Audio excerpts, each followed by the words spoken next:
Honey, if you've ever had a neighbor who acted like he owned the whole block, you know exactly the kind of man I'm talking about. It was 12:15 a.m., and I was jolted awake by a sound so loud I thought a tree had fallen on the house. I pulled up my camera feed on my phone, and there he was, Bill from next door. But it wasn't the Sunday morning church-going Bill. This was a man in his pajamas, sweating and grunting, swinging a heavy sledgehammer against my privacy fence like a man possessed. Every swing of that hammer hit me like it was landing on my own chest. On the screen, I watched him stop, look around to see if any cars were coming, and then literally rip the boards back with his bare hands, toss them into the mud and spit on them. He actually looked proud of himself, standing there in the dark with that nasty grin, thinking he was finally putting that woman in her place. Now you have to understand, this wasn't really about the fence. Bill and I had a history, one that started 6 months ago, with a garden hose and a flat-out lie he told the HOA. But I'll get to that in a minute. I didn't yell.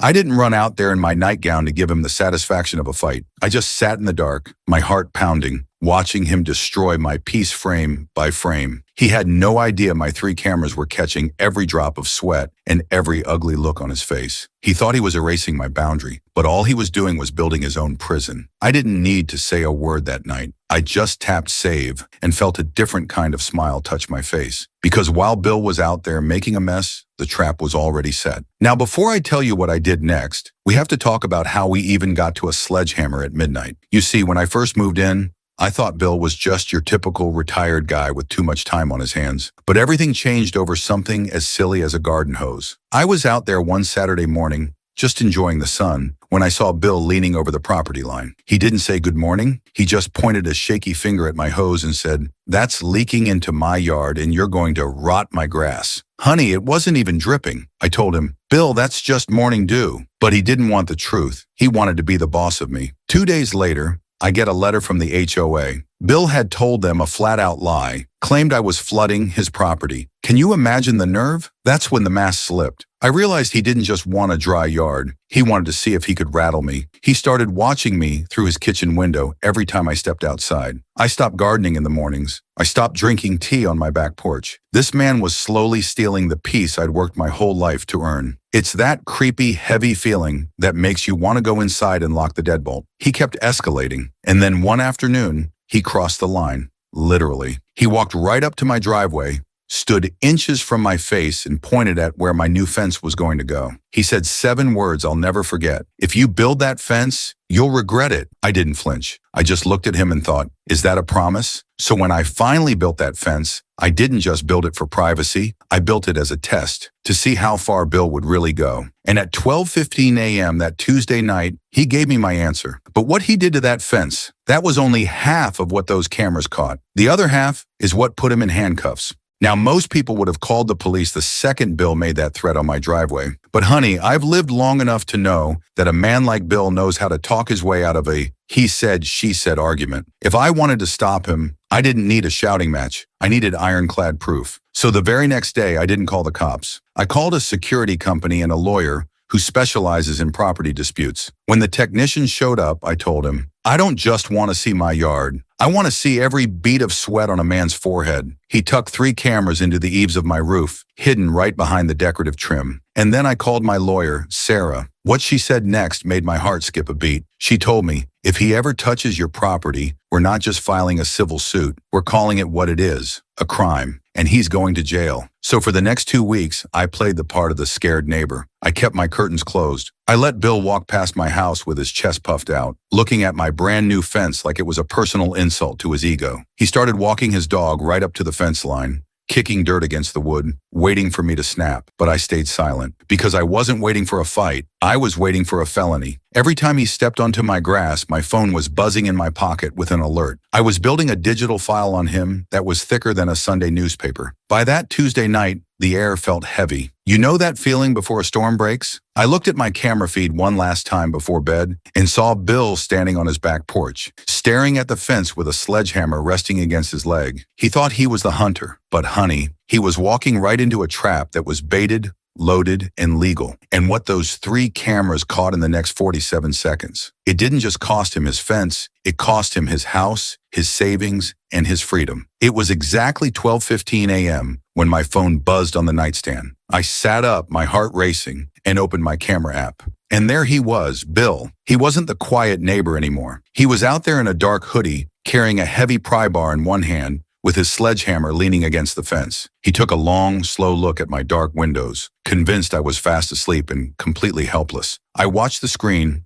holding my breath as he started working. Now, our houses are set back on large lots, so he knew the sound wouldn't wake the whole block if he was careful. For the next 18 minutes, he systematically dismantled my privacy. He used that pry bar to scream the nails out of the wood, piece by piece. The sound of that splintering cedar felt like it was landing right on my own chest. At one point, he leaned in so close to my hidden camera that I could see the sweat on his face. He actually had a smug, crooked grin as he tossed my expensive fence boards into the mud. He really thought he was fixing the neighborhood, finally showing that woman who was boss. I was shaking, but I stayed in bed. I didn't go out there because I knew I didn't have to. My lawyer's voice kept echoing in my head. Let him finish. Let him show his true colors. So I sat there in the dark, watching him ruin my property. He thought he was erasing my boundary, but honey, he was just building a mountain of evidence. But then the most chilling thing happened. As he finished with the fence, he didn't go back home. He turned toward my back porch, glanced over his shoulder one more time, and slowly pulled something small out of his jacket pocket. Then he crouched down and slipped it under my outdoor mat. The kind of thing a man only does when he's planting evidence. That's when I realized this wasn't just a petty grudge. This was a targeted attempt to ruin my life. And my third camera caught every single second of his little setup.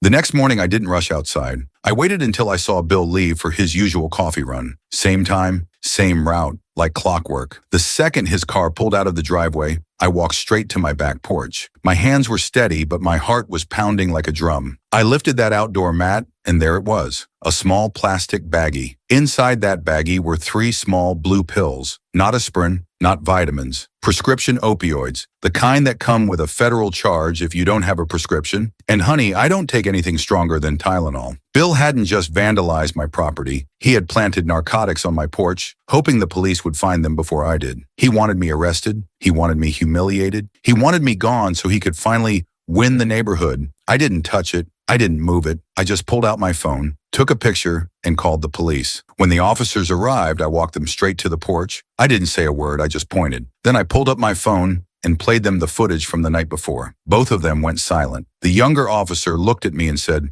"Ma'am, you may have just saved yourself from doing time." Then he looked at the older officer and said 4 words I'll never forget. "Let's go get him." And if you want to hear what Bill said when they knocked on his door, the excuses, the tears, and the pathetic lies he tried to tell, do me a favor and hit that subscribe button, because this is where his whole world starts to collapse. While they were bagging the evidence, I pulled up the footage from that third camera one last time. In the clear morning light, I could see his face as he planted those pills. He actually paused, looked toward my door, and smirked. He truly believed that by lunchtime, I'd be in the back of a squad car. But as I watched those officers walk across the lawn toward his house, I knew that smirk was the last one Bill would ever give. Because what happened when they knocked on his door, it didn't just break Bill, it broke his whole family. His wife's scream was loud enough to hear from my kitchen. And by the end of that hour, Bill wasn't just facing a fence repair bill. He was facing something he never saw coming, the truth about who he really was. I stood by my kitchen window hidden behind the curtain, watching the officers walk up Bill's driveway.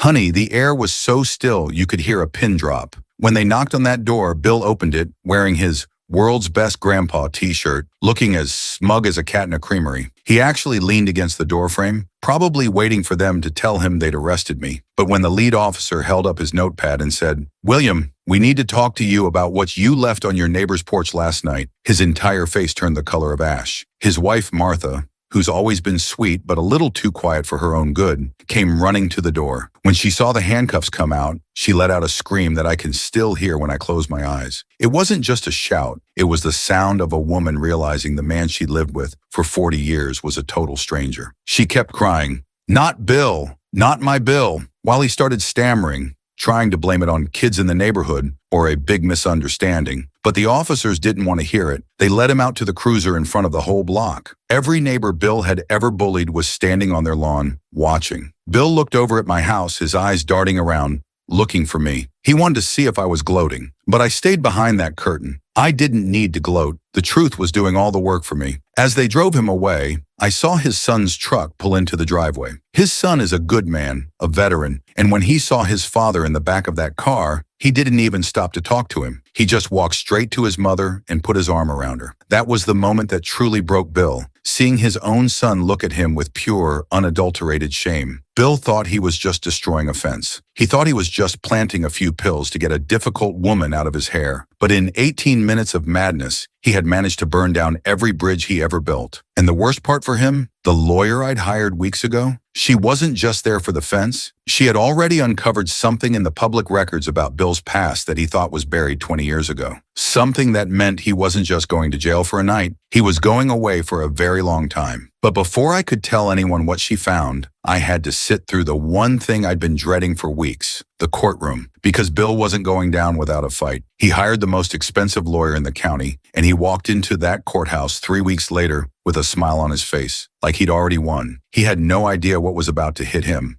Walking into that courthouse was one of the hardest things I've ever had to do. You know that feeling when you walk into a room and you can just feel the judgment? Bill was sitting at the defense table, wearing a crisp suit, looking like he'd never touched a sledgehammer in his life. He whispered something to his high-priced lawyer and then turned his head to look at me. Honey, he actually winked. He thought his money and his status were going to wash away that midnight madness like it never happened. His lawyer stood up, all bluster and expensive shoes, and started trying to tear my character apart. He called my cameras an invasion of privacy. He even had the nerve to suggest that I, a 63-year-old grandmother, had planted opioids on my own porch at midnight, wearing pajamas, just to frame poor, sweet Bill. I sat there clutching my purse, feeling my face get hot. For a second, I felt that old insecurity creep in. That feeling that no matter how right you are, the big man always wins. But then, my lawyer Sarah stood up. She didn't raise her voice. She just looked at the judge and said, "Your Honor, the defense is right about one thing. We should look at the history of these neighbors." That's when she pulled out a folder. It turned out Bill hadn't just moved here for retirement. He had fled. He had a prior conviction for the exact same thing 20 years ago, harassing a woman until she was forced to sell her home at a loss so he could buy the land. He was a professional bully. The room went stone cold silent. Sarah then played the third camera's footage, the one with the high-def zoom. When the judge saw the clear, unmistakable shot of Bill's face as he slipped those opioids under my mat, the hammer came down. The judge looked at Bill and said, "Mr. Henderson, you've spent your life thinking you can move fences and move people, but the only thing moving today is you." Bill's face didn't just drop, it crumbled. He looked over at Martha in the gallery, but she wouldn't even look at him. She was looking at me, and in her eyes, I didn't see anger. I didn't see blame. I saw a woman who was finally free, a woman who had spent 40 years married to a monster and never knew it until a stranger with 3 cameras showed her the truth. But the real justice? It wasn't just the jail time. It was the bill that came after. Sarah made sure every penny I'd spent on that fence, those cameras, and her time was coming straight out of Bill's retirement fund. Triple.